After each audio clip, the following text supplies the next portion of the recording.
Is there a Nokia there? Is there a Nokia there?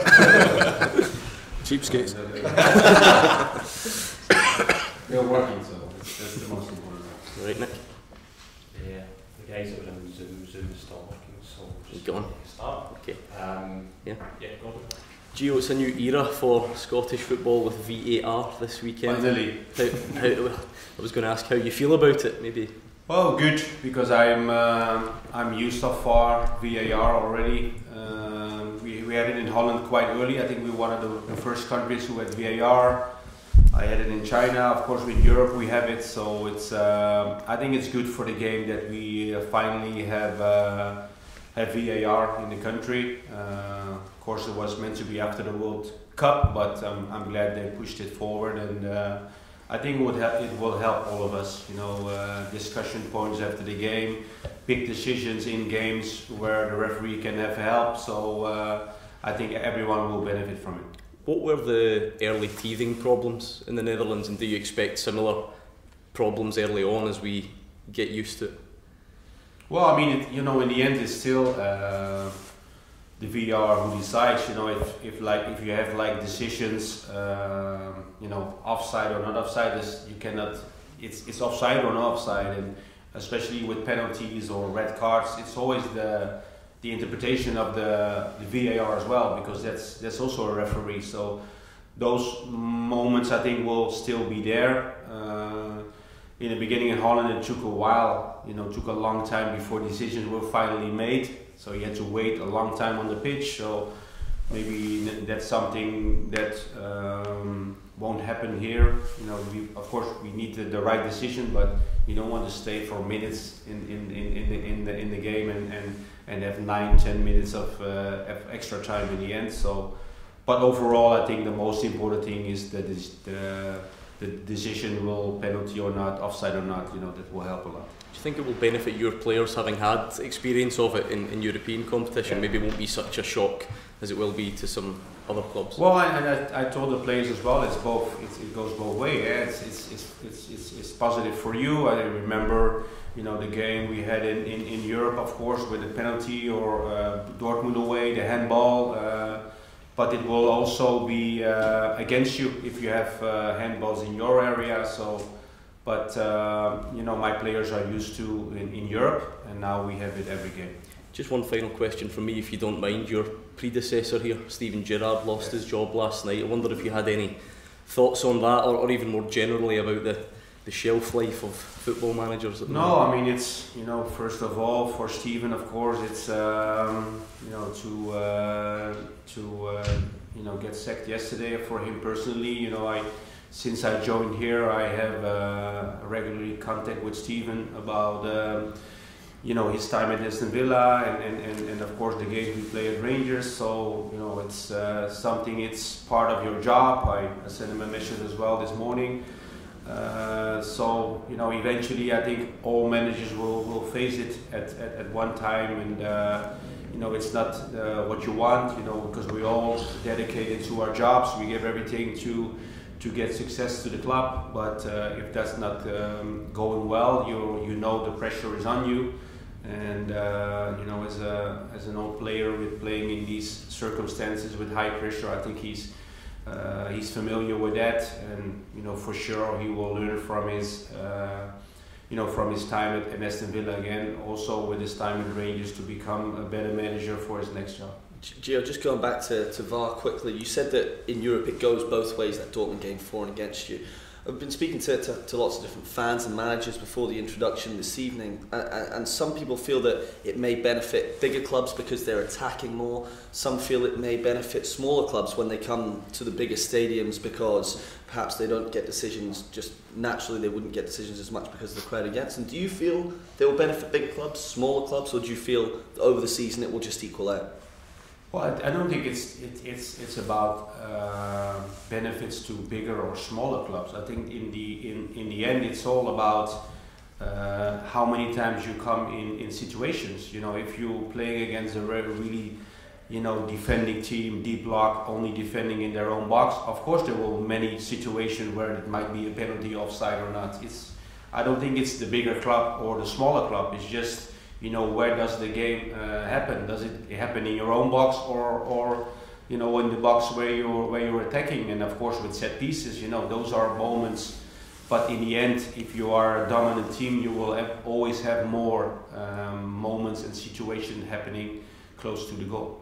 Just going back to Wednesday night, we spoke after the game and you said you understood the fans' frustrations and that you needed to improve. What have you done on the training ground over the few days coming into this game, or what do you plan to do to improve again for Livingston? Well, I mean, of course, it's short day. I mean, we have only two days to prepare. Of course, it's always, you know, the third game already in 6 days. So, but you know, I think the message is clear. Also, what I said about after the game, I think we were 60 minutes. We were playing really well. First half was really dominant. You know, the only thing we can say is that we didn't score the goals we needed to score. You know, 3-4-0 time at half time would have been there, and then you have a whole different game. You know, of course, with 1-0 it's very close, and especially when the last 25 minutes in the game you know, we didn't became better. We went from playing good to worse, and that's what we need to improve. You know, I think especially when you see the last half an hour, I think we struggled in keeping our structure. I think that's the most important thing for me, to have that for 90 minutes tomorrow, and that was also the focus we had the last couple of days. Gio, you obviously, when you go into most clubs, winning is everything, getting the result, getting over the line, but is there pressure at this club to win in the right manner and to entertain the fans as well? Well, of course. I mean, it's obviously, you know, because we won the 5 last games in domestic league. We won. You know, I think a couple of games very convincing. You know, of course, the 4-0 wins. But then again, in the cup, when you go through to the semi-finals, it's very positive. But you know, I can understand the last 25 minutes, the frustration. You know, I had the same, and that's you know, because the big teams, the big clubs, you know, the standards are really high. It's about winning games, but also, as you said, you need to entertain, and you have to win in the right manner. So that's something we need to improve. You know, keep winning, but also improve our game, and then not only for 1 half or 60 minutes or even 70. That if we have that for 90 minutes, then you have the results we had against Hearts away or home. You know, the 4-0 win, and I think that's the most important thing we have to do to make sure the fans leave the stadium after 90 minutes, after a convincing win and a convincing play, and that's our focus. Do you feel the Champions League results have maybe overshadowed what you've been doing domestically? Because as you say, you're in a good run domestically. I mean, it's you know, it's not about, okay, you can switch it off. You know, okay, we switch off Champions League, we go now to league, because I can feel myself as well, and the players, and for sure the fans as well. When you come after a defeat in Champions League, it will affect you. It's I think we changed to domestic really well after the defeats, but still, you know, it's part of you. We're all human, and if you have bad results, you know, it will affect you. And the most important thing is to react and to make sure that your emotional state after games, you will have to, you know, leave it as quickly as possible, because the next game is already there. I think that's the main focus I had, and also the players had, to feel the emotion of the defeat, but then again, you know, switch to the next game, because the next game is always the important one. Gio, what do you say to your players when their standards drop? Sorry? What do you say to your players when their standards drop? Well, I mean, I think that's the most important thing. It's to keep doing the things you are doing, and we have, you know, we watched the clips back from Wednesday, and if the structure was right, the players are in the right positions. Of course, you have situations in games where you can play a bad pass, or the control is not, you know, it's not there at the moment.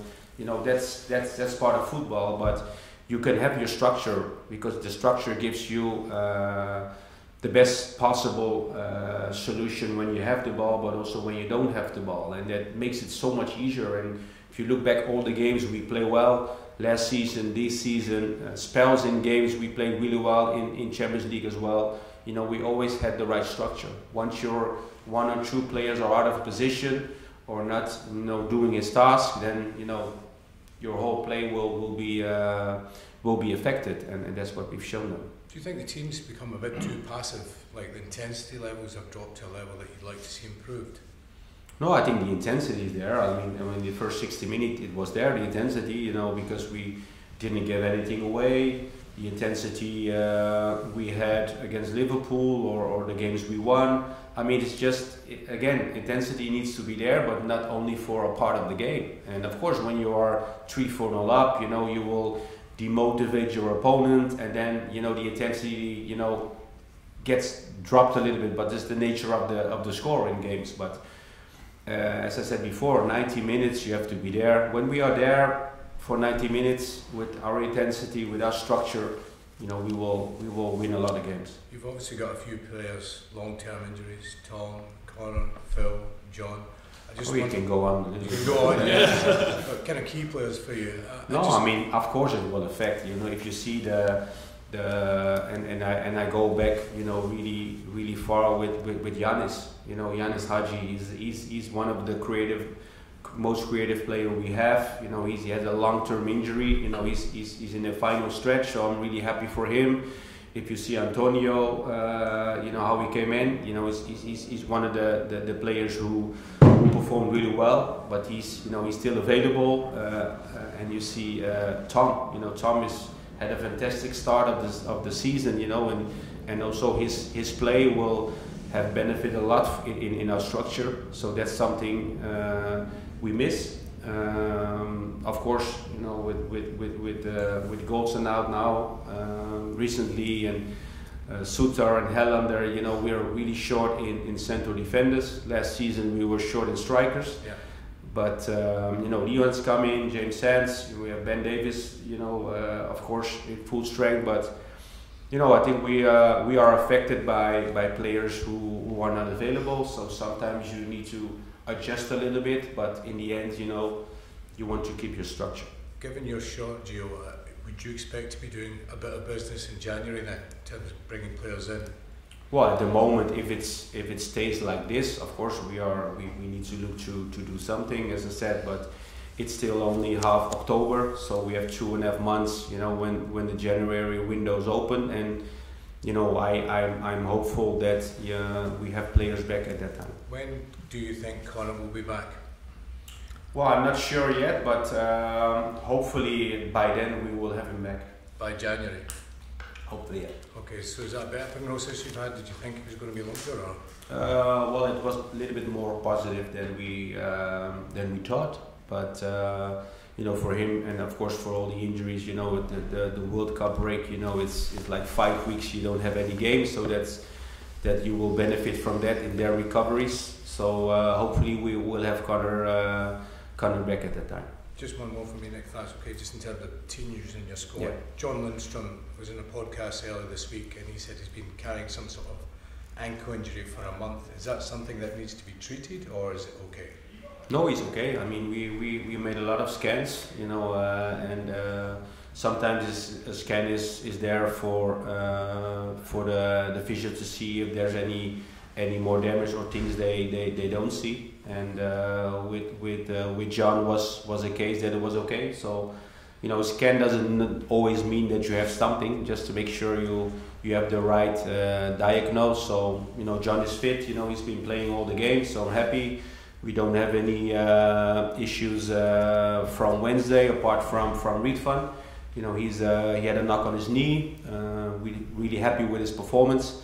But you know, we assessed him today, and still, if he can be available for tomorrow. But you know, that's the only doubt we have for tomorrow. Is that just short term then with Ridvan? Yeah, it will be short term. But you know, he had played first 90 minutes, and you know, so he had a little knock. So we have to be careful with him. And but you know, as I said before, also on Wednesday, I'm happy with his contribution on Wednesday. He's much stronger and much further and closer to playing games for us. Giovanni, you mentioned there about turning the sort of dominance that we saw the other night into 2, 3, 4 goal leads. Is there a bit of pressure on your wide men because you've changed them a lot this season to try and find the right balance? Are you challenging them to go and get more numbers in terms of goals as well as assists?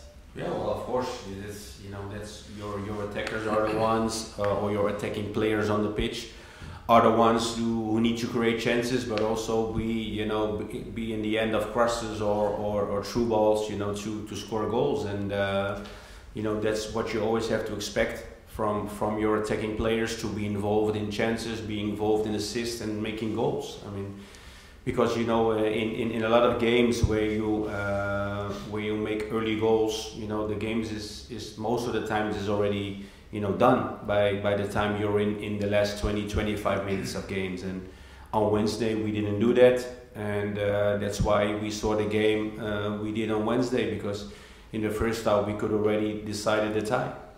Kamar Roof came off the bench the other night and played through the middle, but also in the past he's played out on the right as well. Is that something you would consider going forward?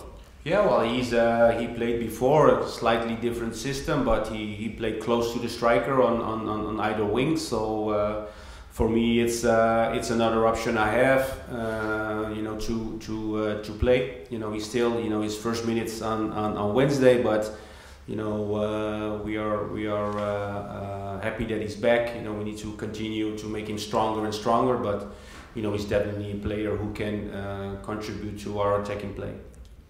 Giovanni, can I quickly ask before I ask you something on Glenn Kamara? I'm not sure if you'd mentioned him before on his fitness and where he is. Yeah, but Glenn was he had a problem with his ankle, so we didn't. He's already 10 days not in the squad. He had went to London this week, and he's now back to be available to train. So hopefully we'll have him back for the game against Napoli. I was dreading another bad news with a player there. No. I mean, we are we are a little bit short in midfielders as well, but hopefully Glenn will be back the next game. Something we spoke about the other night, obviously in terms of where we are, it's a strange position that domestically we are doing well with results and things, but there's still things that we can improve. Do you enjoy the challenge then of speaking to the players and trying to get that balance right of being positive with them and pointing out what we can do better, but then at the same time saying, well, there is what we can do more? Do you enjoy that challenge and the expectancy level that is here? Well, of course I enjoy it, because I think that are the dynamics you have as a coach. I mean, and sometimes it's especially after defeats, sometimes it's also better to focus on the good things. As for Wednesday we can focus on the last 25 minutes, and we did, because what went wrong, especially about our structure. But then again, the first 45 minutes we have so many good clips in our play, and how we attacked, and the dynamics we had in the team, the chances we created. So it's to find the right balance. You don't want to talk only about negatives. You have to have the right balance. Okay, we're doing things right. We need to improve that, and we have to make sure that why do we drop in games, and for me the most important thing is the structure, and that's what you have to address to the players. Make sure they won't come in situations again where we drop our structure, and that's the dynamic. And when you were a manager of Rangers, or even playing for Rangers, I did in back in the 90s, it's a long time ago. I mean, you always feel that. I was in these kind of clubs. You have to win, but you also have to win in a convincing way, and that's a standard we all have to keep, and that's also what I have to address to my players. Final one, sorry, just a really quick one. See, in terms of, to ask you something that you previously spoke about contract-wise. Obviously, it's something that's my contract or players' players' contract. I hope there's nothing going on there with you, but obviously that's forefront for the supporters. Ryan Kent, Alfredo Morelos. Is there anything close-wise, and are you pushing on for them to try and get some clarity going forward for not only for yourself but for? Well, I mean, of course, I need, as I said before, I've talked to the players. You know, of course, Ross Wilson is the one who's doing all the talks with the players and their agents, and you know, it's not ideal to have players out of contract. You know, we've seen it with Connor as well last season, where he was out of contract. You know, for us as a club, for myself, you know, it was very positive that he signed one in the summer. You know, but you know, you don't want to come in those situations. Sometimes it's also the situation as it is. But you know, as of now, I don't have any update about, you know, if we are close or not. You should ask Ross.